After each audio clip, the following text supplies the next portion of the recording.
அதிமுகன்னு சொன்னாலே மக்களுக்கான இயக்கம்னு தான் சொல்லுவாங்க. பொங்கல் திருநாளை முன்னிட்டு அதிமுக சார்பில் நிர்வாகிகள் பலரும் பொதுமக்களுக்கு நலத்திட்ட உதவிகளை செஞ்சுட்டு வராங்க. அது மட்டும் இல்லை, புரட்சித் தலைவரின் 109வது பிறந்த நாளை முன்னிட்டு பல்வேறு நலத்திட்ட உதவிகளை செய்கிறாங்க.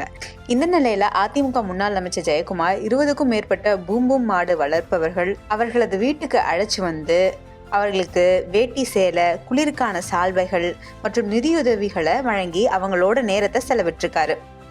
அப்போ முன்னாள் அமைச்சர்கிட்ட பூம்பூம் மாடு வளர்ப்பவர்கள் ஒவ்வொரு மாட்டுக்கும் நாள் ஒன்றுக்கு குறைந்தது 250 ரூபாய் செலவிட வேண்டி இருக்கிறதா வருத்தம் தெரிவிச்சிருக்காங்க.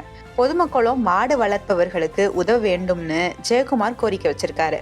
காணும் பொங்கல்ல மக்களோடு மக்களாக அதிமுக முன்னாள் அமைச்சர் ஜெயக்குமார் கலந்துரையாடி மகிழ்ந்தது கவனத்தை ஈர்த்திருக்கு. பொதுமக்கள்கிட்ட கேட்டுக்கிறது பொதுவாகவே பார்த்தீங்கன்னா இந்த மாதிரி இந்த பூம்பூம் மாடு மெயின்டைன் பண்றதுக்கு பராமரிக்கிறது ஒரு நாளைக்கு 250 ரூபா செலவு பண்ணீங்களா? ஆமா, 250 ரூபா செலவு ஒரு பக்கம்.